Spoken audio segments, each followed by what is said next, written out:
a serena o canto e a serpe o lento. O lago ten a onda, Dios ten o inferno. Ti tes dabondo co que tes escondido neses teus ollos. O trono dos monarcas, dos sabios trunfos, a gloria do poeta, o ouro do mundo. Deres o todo por solo unha mirada deses teus ollos. Buscan os pitorreises para faguer niño a erva santa que nace beira dos ríos. Eu busco solo unha mirada meiga deses teus ollos. Cando se pon a lúa tras dos penedos, choran as estreliñas todas do ceo. Tamén non choro cando non me alumean eses teus ollos.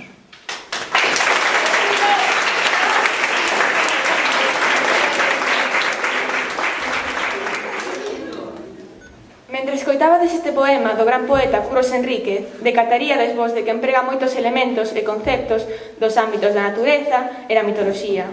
A lúa, os cantos de serea, o inferno. Por esta riqueza temática, decidimos tomalo como texto matriz para crearmos e formarmos novos textos que conformasen a festa deste ano. Teñamos boa viaxe polo percorrido pola nosa palabra. Comeza entón Carne, co texto Gloria Poeta.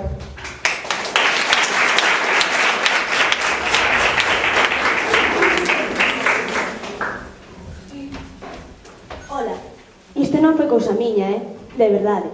Foi Paula que me animou. Sí, atopeina nas pistas. Ven di calí, muller, e participas e tal.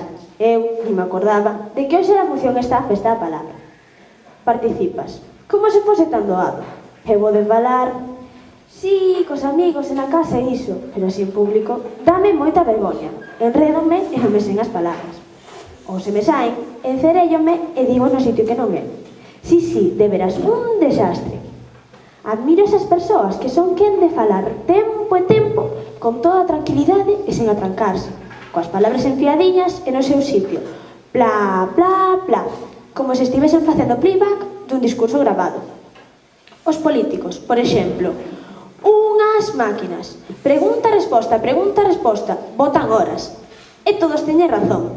Quero dicir, que todos din o que din tan bendito que semella que todos teñen razón, aínda que uns digan o contrario dos outros. Pero non queda cousa aí. Despois son capaces de facer xusto o contrario do que dixeron. Que é como se ti estiveses adestrando 2 anos para facer a París-Dakar e despois faz a carreira marcha atrás. Admirables, uns malabaristas. Hai algún político na sala? É certo ou non? Unhas máquinas. Entón, non sei que dicir, porque contar... Nunca fun eu de contar moito, de veras. Todo o que me pasa é rutineiro, o de sempre. Adormeceríades se me puxese a contarvos algo. Cantar... nin idea de cantar. Recitar... peor aínda. Ui, eu e a poesía. Cústame traballo lela, moito máis entendela. Escribila 2 versos, todo máis. E recitala xa... É que... iso da poesía...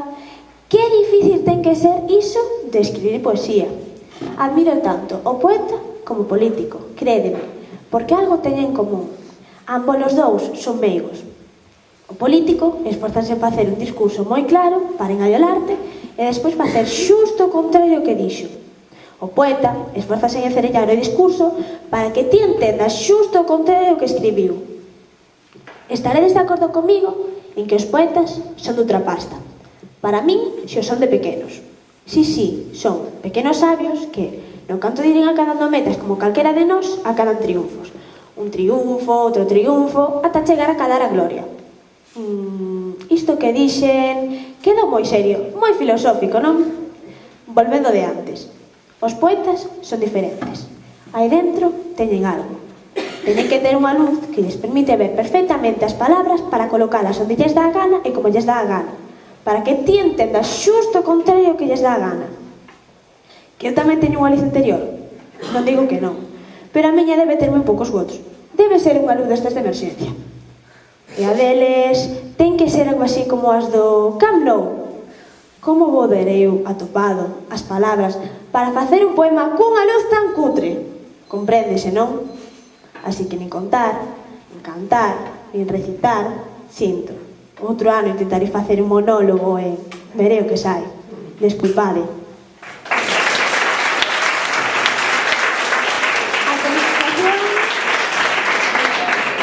continuación, Claudia Paz co poema Serpe.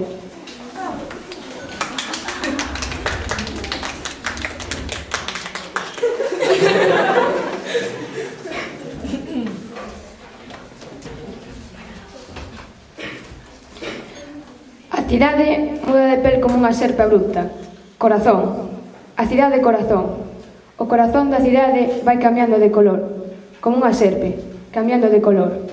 A cidade, a túa, a miña, a nosa cidade. Corazón, de color. A cidade vai cambiando de color, como unha serpe, cambiando de dolor. Corazón, vivimos nunha serpe que vai cambiando a dolor do corazón.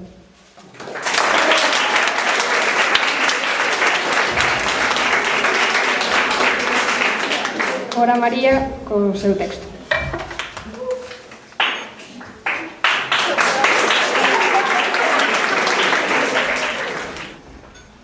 Agachado nunha frouma moi espesa e verdecente, sei dun niño de paxaro que se chama escribente. Ten 3 ovos moi pequenos, ten 3 ovos, nada máis. Son 3 ovos moi fermosos, son 3 ovos, ningún máis. Teñen liñas como letras que semellan escrituras, unhas liñas misteriosas con palabras moi escuras. O que dicen? Non o sei, gustaríame saber. Serán cousas, serán letras que os paxaros poden ler?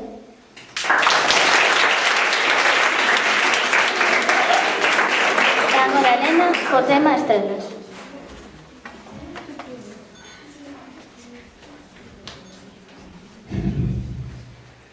Mirade as estrelas. Son preciosas. Non si? Cada día dende que teño memoria, veño aquí, alzo a vista e vexo aqueles seres que tanto relocen na escuridade. Antes meu pai acompañábame, pero agora xa non pode. Sinto de ver, de atoparme aquí cada noite. É como un impulso contra que non podo loitar. El dicíame que cada estrela era unha persoa que non está cos seus seres queridos e que emite luz en todas as direccións para poder mandarlles o cariño e toda a forza que precisen. Papá, e ti?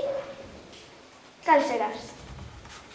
Eu, cando non estea contigo, verásme todos os días, porque serei o sol.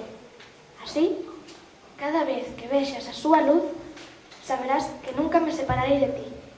Todo o contrario.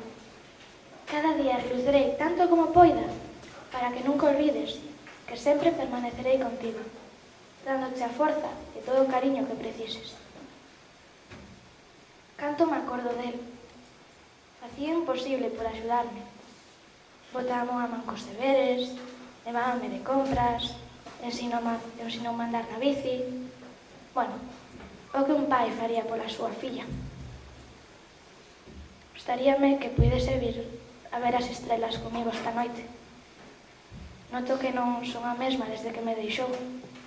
Cústame sorrir, comezo a ir máis no colexio. Non sei, os demais intentan axudarme e que non me estea triste, pero é que creo que non é posible. Non está comigo, non podo tocalo, nin sequera abrazalo. Sinto un gran baleiro por dentro. Non me gustan os días nubrados, síntome soa, como se non houvese ninguén no mundo co que pudera falar sen total sinceridade, sen ter que agochar esa tristeza desde que morreu. Por iso, gústame tanto verán, por iso ansio os días de sol, porque entón sei que meu pai está comigo, dándome toda a forza e o cariño que tanto preciso.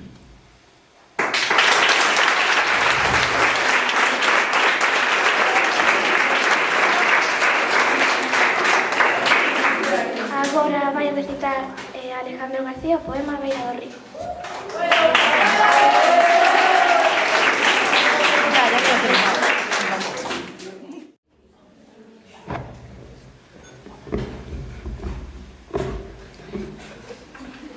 Estaba na beira do río e pensei, ponme danzar. O río estaba só uns poucos graus, a punto de volverse xeo, pero danceime de todas as formas. Non hai que ter medo. Son cousas que saen soas, espontaneamente, sen coidar das consecuencias. E todo porque naquel momento se me ocorrera lanzarme na beira do río. Cheguei á casa mollado, dos pés á testa. Botarme unha boa rifa, máis longa que daqui a Suiza. E todo porque naquel momento se me ocorrera lanzarme na beira do río. Tiven despois un moreón de febre e trasladarme ao hospital.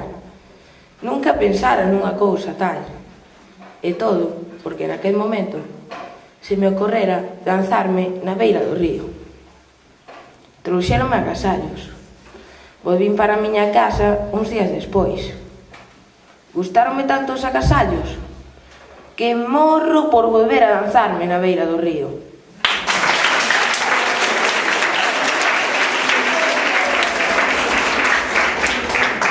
Agora ven Raúl Cernada co texto popular As bodas do ceo. E unha vez un raposo trota que trota polo monte e vi voar, aló no alto, unha águia. Ei, para onde vas? Vou ás bodas do ceo. E logo, hai bodas hoxe? Ai, e ben boas, por certo. Ali hai chegaliñas para encher 12 canastras. Quen che me dera logo? Pois se queres, levo teu. Ti sabes montar o cabaliño? Monto ainda que sexa no cabalo do Demo. E o raposo montou a cabalo da águia e alo saíron voando. Cando xa levaban voado un bocacho, a águia preguntoulle ao raposo: Ois, e ti que tal vas? Eu non teño queixa, o peor es ti. Eu cando canse xa te pouso. Non te tentará o Demo. A águia calou, pero cando xa levaban voado algo máis, a águia deu unha reviravolta e deixou que era o raposo. O raposo, ao ver que ia caer enriba dun penedo, puxose a berrar desesperadamente: Fuxe, laxe, que tes farero, que como saia desta non torno as bodas do ceo.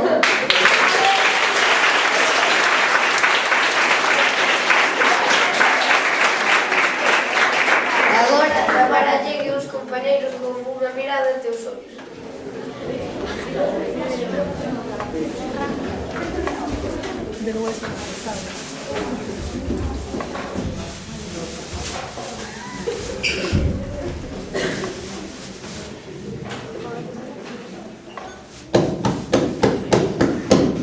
Unha mirada aos teus ollos dicía máis que 1000 palabras. Dixetes que eu era unha das que costaba encontraras. O teu son era para mí a mellor melodía. Guiabas co teu luz o meu camiño día a día.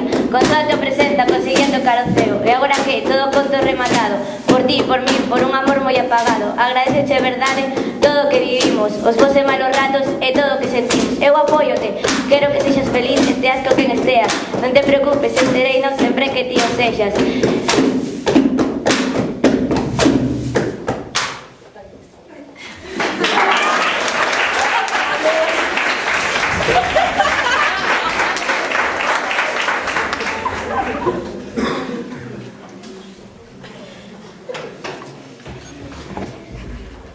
Tivera un accidente de coche e quedara amnésico.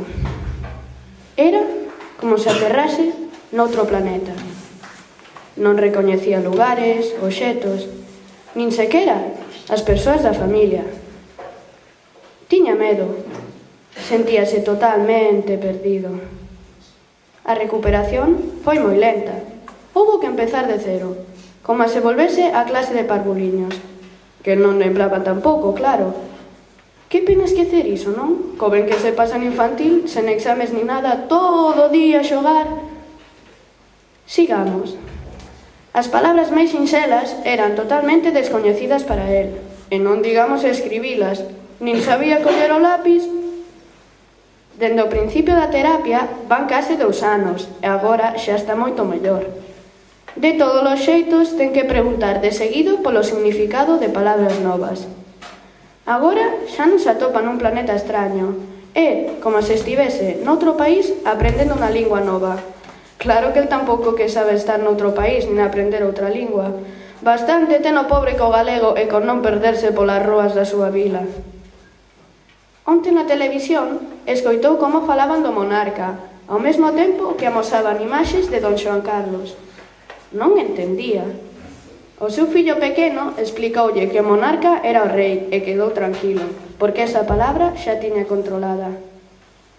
Hoxe, a muller, antes de sair para o traballo, díxolle que pola tarde irían ver a cabalgata dos reis a Coruña, porque mañá é o 6 de xaneiro. Non entendeu moi ben a importancia desta data e non quixo enredala con preguntas, porque a ela facíaselle tarde. Pero non importa, non cabe en sí de felicidade. Nin se acordou de almorzar, leva varias horas entre o baño e o cuarto poñéndose guapo. Non será decidido, baixou toda a roupa do armario e ciscou enriba da cama. Terá que axudarle Carme cando volva. Está emocionado porque vai ver a don Xoán Carlos e dona Sofía en persoa. Pobre.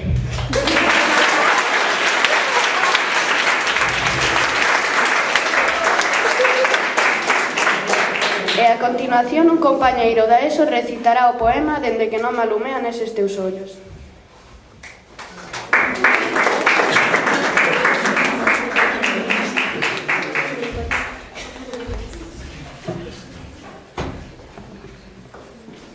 Habito na escuridade, camiño desorientada entre a néboa que me envolve.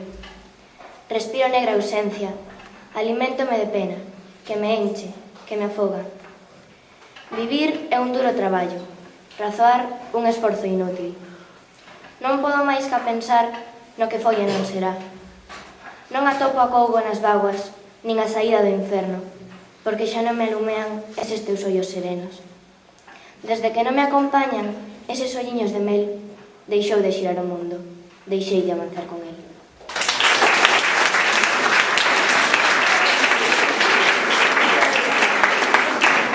Ven agora Diego Salazar co poema Choro.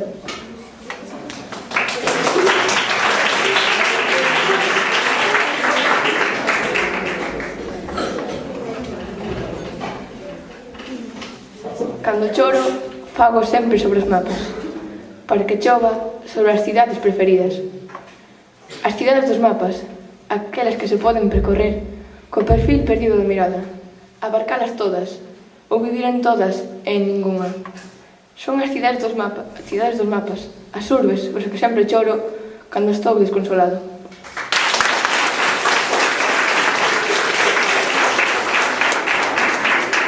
Agora uns compañeiros vamos cantar o tema Ten a salir o canto. Dímelo.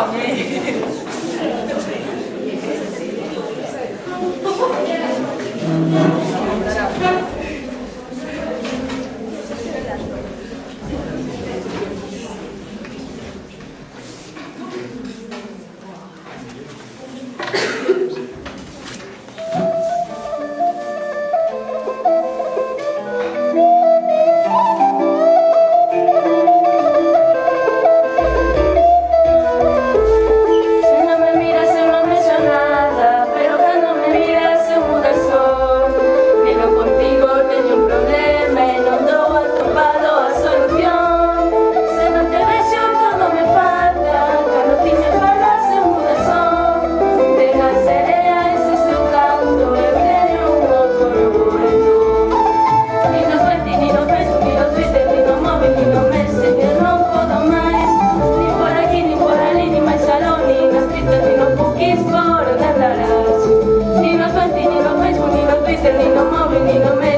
continuación, Dani Pájaro con o texto do ceo.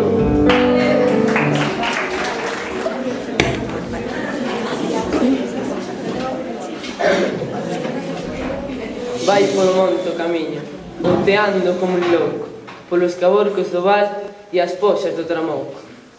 Cruza solo a Serra Tola, sin levar outra compaña, que a gran presencia do ceo sobre o silencio da braña. Eu non sei para onde vai, mentre lo quedo mirando. Solo sei en que li se compre o soño que estou soñando.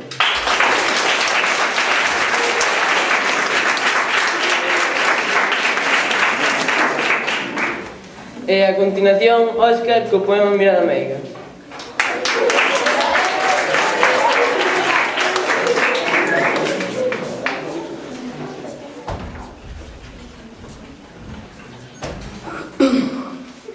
Agora a xente vai andar, polo azufre, polo colesterol. Eu prefiro correr. Correr e correr ata chegar. O de onte foi excepción. Tras duns enormes penedos, xa ia caendo o sol, xurdiu un gatazo branco, de mirada bicolor. Limpísimo gato branco, quentando lombo solpor. Perdín a conta do tempo, coutei a respiración. Con esa mirada meiga, estará a preguntar quen son. Acordei moi paseniño, escoitándome ao redor, rei señor con clarinete, o pitorrei co tambor, os asubíos dun merlo e o chifro do verderol. A ruada paxareira prendeu a miña atención. Era valgado un concerto, ya sinfónico do go. Cando volvín a acordar, xa non quedaba solpor, nin os dous ollazos meigos, cada un da súa cor.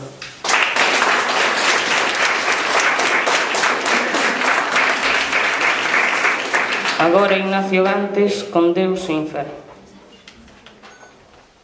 Queremos decir que o que temos que estar de seguido é de temática mítico-religiosa, e que a nosa intención non é nin convencer, nin criticar, nin asustar. Só é iso, un texto literario cunha cita bíblica previa.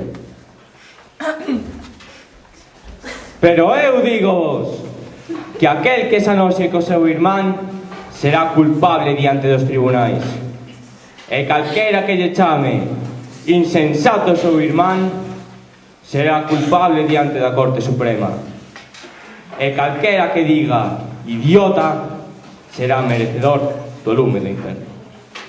A miña amiga Laura contoume que un día ia paseando e cando estaba a punto de cruzar por un paso de cebra atropelou nun coche. Cando volveu en sí, viu que se tapaba nun corredor moi longo de mármore branco. Avanzou lentamente por aquel corredor ata chegar a unha porta. Con moito cuidado, abriuna e viu que daba unha gran sala ocupada por moitas persoas. Todas ían vestidas con traxes brancos. Un home moi grande de cara agradable dirixiuse a ela. Ola, Laura, eu son Deus. Aquí serás xulgada e irás ao inferno ou ao ceo. Senta nesa mesa e comezaremos o xuízo. Laura sentou. Estaba confundida. Non sabía onde ia rematar todo aquilo do xuízo. Deus escolleu un papel dunha pila que tiña na mesa e leuno para si. Despois dun anaco de tempo dixo: aquí pon que cometiches moitos pecados, así que terás que ir ao inferno. Pero iso non é certo. Non mintas máis. Anxos, levada de aquí. Dous anxos collerona e levarona ata unha porta. Abriron e empuxárona para dentro. Ali está o inferno, un lugar terrible. Ali a xente está moi cansa, pálida e triste. Tamén había bastantes demos vixiando. Un deles achegouse a ela. Ponte a traballar agora mesmo. Laura fixo como os demais. Colleu unha pedra e levouna ata un lugar onde as ian poñendo todos. Polo camiño intentou falar con alguén, pero ninguén lle contestaba. Viu un neno que parecía ter unha idade parecida dela. Foi xunto a el e presentou. Falaron un anaco, procurando que os demos non se decatasen.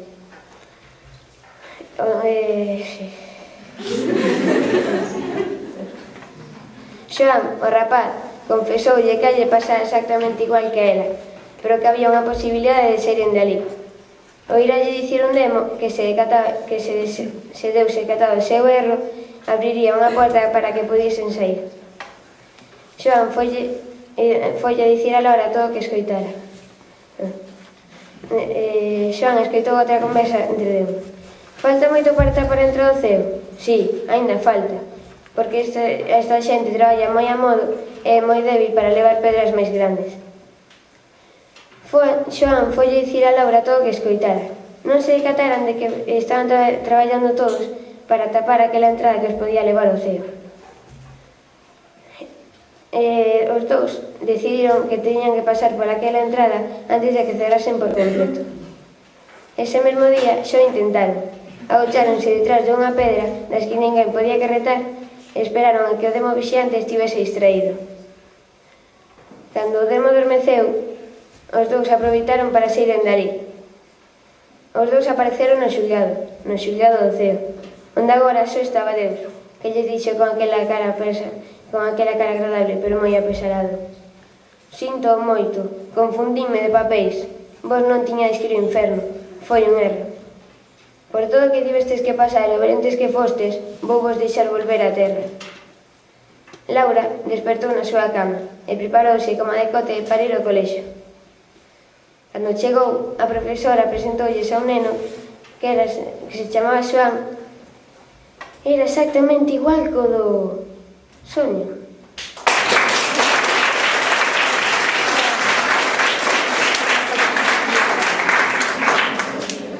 Agora uns rapaces de segundo van facer unha escena.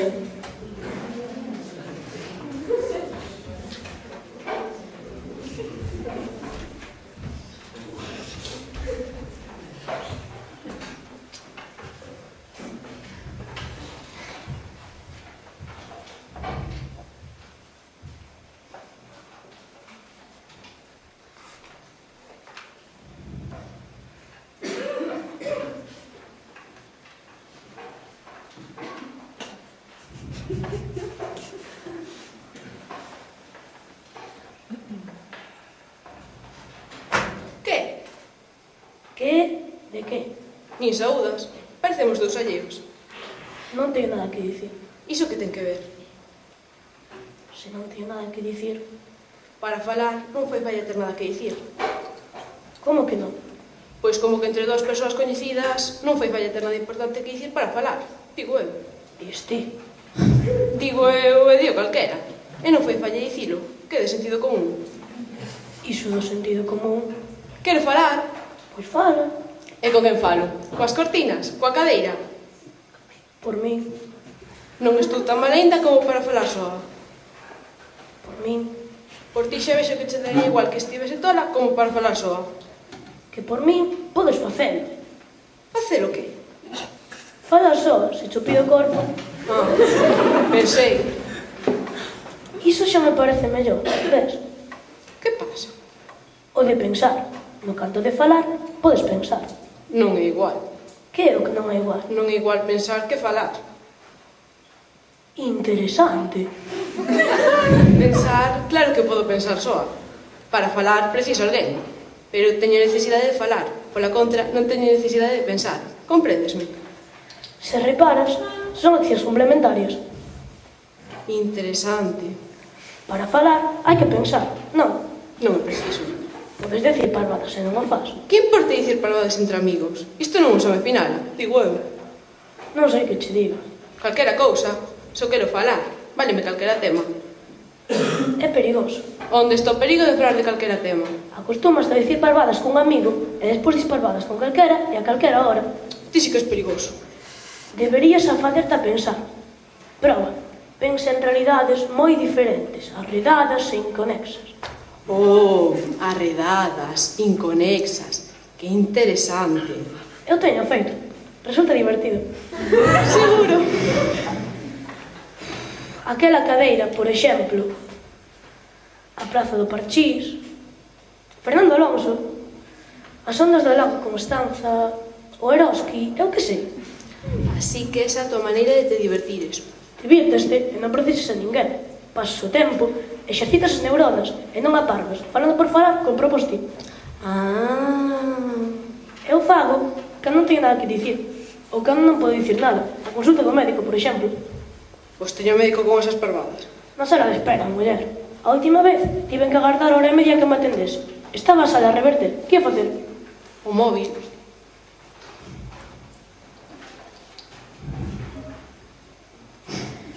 Que pasa? Non hai nada. Que podes usar o móvil, enviar, borrar chamadas, navegar. Ves? Comezas a pensar.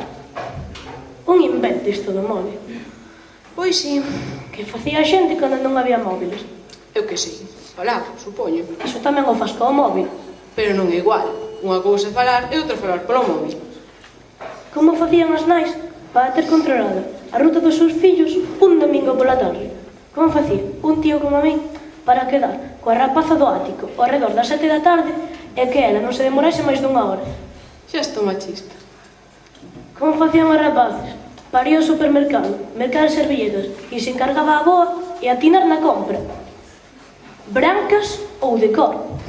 De que cor exactamente? Lisas ou estampadas? Simples ou dobres? Paquete individual ou de 3? Normais ou perfumadas? Non sei. Aí está. Iso é o que me pasa a min. Non sei. Por iso teño que pegar este maravilloso invento 10 minutos a orella para que a boa me aclare que río de servilletas debo coller para esta compra. Vale. Pero como que vale? Pois claro que a valer. Se o diste... Vale, se o diste... Estás me tratando de tolo, quizás. Vale. Estás me ignorando ou paréceme? Se o diste... Eu digo se me estás ignorando e máis digo se me parece. Vale. Como que vale? Pois claro que a valer. Onde vas? Marcho. Preciso silencio para pensar en realidades arredadas e inconexas.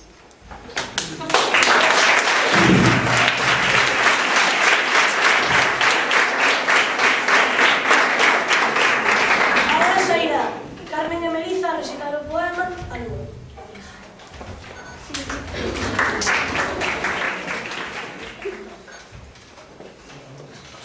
E quen roubou a lúa espida? Serían paxaros tolos e infelices bolboretas que moi cansos de voar andaban arredor dela. Non, filliño. Non, non. E quen roubaría a lúa espida? Pois sería unha fontela que cantaba con paixón pendurada pola noite dun luceiro de algodón. Que non. Non? E non. Pero quen roubaría a lúa espida? Escoitas ti, como a min, unha música lorxana que semella unha cantiga? Son as ondas as que cantan a unha raíña dormida. Fano con doce agarimo, porque a lúa é ben velida. Dorme, serena e fermosa. Hoxe, a lúa está vestida.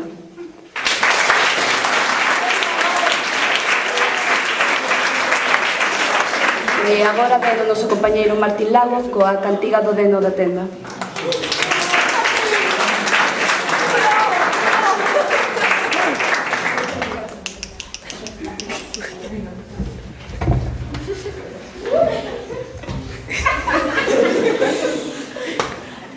Bos aires ten unha gaita, sobro do río da Prata, que atoca o vento do norte coa súa gris boca mollada. Triste Ramón de Sismundi, aló, na rúa Esmeralda, vasoira que te vasoira, polvo de estantes e caixas. Ao longo das rúas infindas, os galegos paseaban, soñando un vale imposível na verde riba da Pampa. Triste Ramón de Sismundi, sinteu a muiñeira de agua, mentres 7 bois de lúa pacían na súa lembranza. Foise para a beira do río da Prata, sauces e cabalos núos creban o vidro das aguas. Non atopou o xemido malencónico da gaita, non viu o inmenso gaiteiro coa boca frolida de alas. Triste Ramón de Sismundi, beira do río da Prata, viu unha tarde amortecida vermello muro de lama.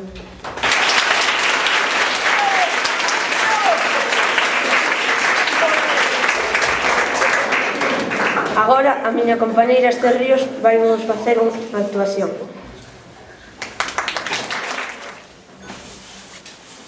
Moita alegría vexo hoxe aquí, pois eu non veño de boas, que digamos.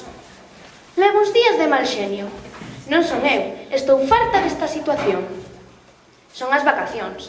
Non, as de Semana Santa xa van aló. As do verán son as que me preocupan. Na casa están facendo plans. Non sei para que. Acabaremos quedando na casa, xa veredes.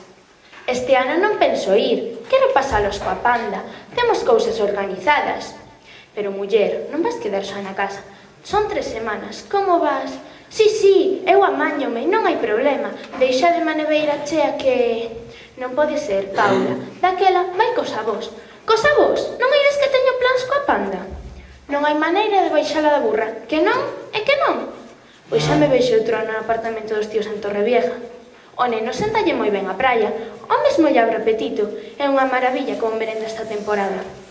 O neno é un mexeriqueiro insoportable que só come que lle gusta a vista. E punto. A praia. Será que non hai praias en Miño? Pero aquela auga quentiña... Así que teño que encher os meus cadres de kilómetros e vivir 20 días nunha nanovivenda para que mamá se poida bañar e o neno merende ben. Que eu tamén existo. E antes de nacer o neno, eu merendaba co apetito que me daban as augas revoltas da ribeira, que me metía to xanllo e non me vi os pés do sucia que estaban.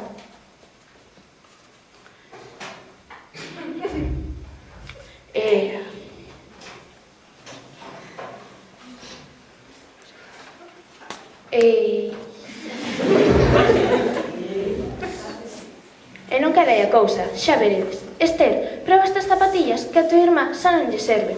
Moi doado, tesoira e abreselles unha porta na punta. Pode que marque tendencia. Non leva os vaqueiros rachados como se lle encirras en un Doberman? Pois daquela. Pero ahora ben, vou eu e digo: mamá, esta camisa vai moi xusta, afogo aquí dentro.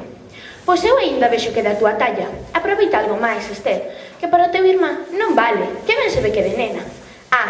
De nena, que teño que afogar dentro da camisa porque esa cousiña graciosa nace ese neno. Seguro que teño a culpa.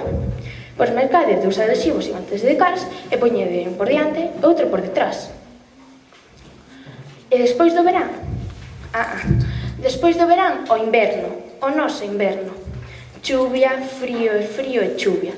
8 meses de chuvia, espirros, noites de tosos e mocos alérxicos.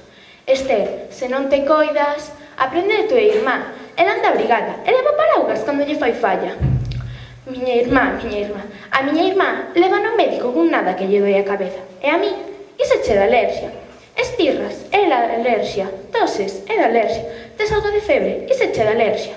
A miña alerxia é como a néboa da avó. Ten a culpa de todo. Ti abrígate e non andes descalzo. Esa menciña que me receitan meus pais. Iso é as infusións. O das infusións... As infusións de tomilla erva santa que levo tomado. Infusións e bafos de Romeo. Si, miña irmá deitase escoitando Justin Bieber, meu irmá lendo Asterix e Obelix e eu deitome co meu inhalador a miña cunca de infusión de tomilla erva santa. O neno non pilla catarreiras. Como vai pillar se está máis coidado con a planta de interior? E eu que me mañe coa miña alerxia. Por eles ben que miran. Si, mira meus pais e miro eu, aínda que non queira. Óscar, Paula, Paula, Óscar, Óscar, Óscar, Paula, Paula, Óscar, Óscar, Paula. As dela máis e mellor sacadas. 3 salmos para ela soa. Del, nada máis ca un, porque a maioría xa foron sacadas ca digital da miña irmá. Eu, si, sei unha algunha, así como de casualidade, como unha sombra, sempre de secundaria, entendedes? Non lle des importancia a iso, Esther. Non é intención. Só circunstancia. Xa sabes, Paula foi a primeira neta, a primeira sobriña, a primeira. Foto por aquí, foto por ali, toda a familia pendente dela. Óscar é o neno, e despois de 2 fillas, outra vez toda a familia a agardar con aquela ilusión. Pero que che quede moi claro, para os pais non hai fillos preferidos, quérenselle a todos por igual. Xa, pero podería ser distinto, non? Algo se podería cambiar, digo eu, porque a min venme profiedes para que cambie. A ver cando cambia, se te coidas algo máis. Tes que cambiar e non darlle tanta importancia que te di teu irmán. Non te poñas a súa altura. Ti fai caso da tua irmá. Para iso é a maior. Cambia ese carácter e ábrete máis, que un día vas a reventar. Farta, moi farta de ser a do medio e marcho. Antes de que revente.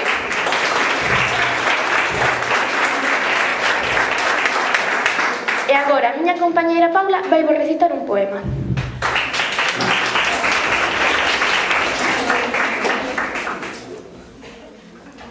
O ourizo, señor feudal do Pazo dos Castiñeiros, inda que lle dé a cara, non é de forca e coitero. Fillo dunha louradora e dun baril cabaleiro, armado de verdes armas, ao nacer foi moletenro. Que súa nai, toda bondade, que morreu ne recendo de santa, deixoulle o fillo a súa bondade en herdo. Dispois a loita da vida veu a darlle duro aspeito, inda que o seu carácter figure serás prefero, anda a guardar un tesouro de nobreza, aló no peito.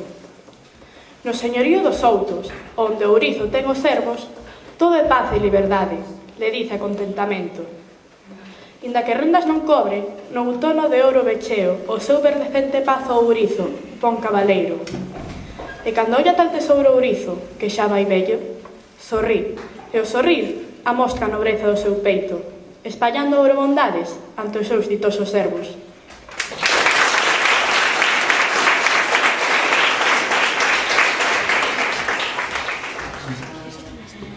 A festa da palabra está a piques de rematar. Outro ano máis tivemos forza para realizar esta actividade cultural do noso centro, breve e humilde, que ten como único obxectivo usar, coidar e honrar a nosa lingua. Ela ben o merece, e estamos ben certos de que saberá agradecérnoslo. Tamén nos agradecemos a presenza de Cristina, que foi antigua alumna deste centro e aínda ten familiares entre nós. E agora, ela e a profesora Carmen Sánchez darán remate a esta mostra da lingua. Deca sempre!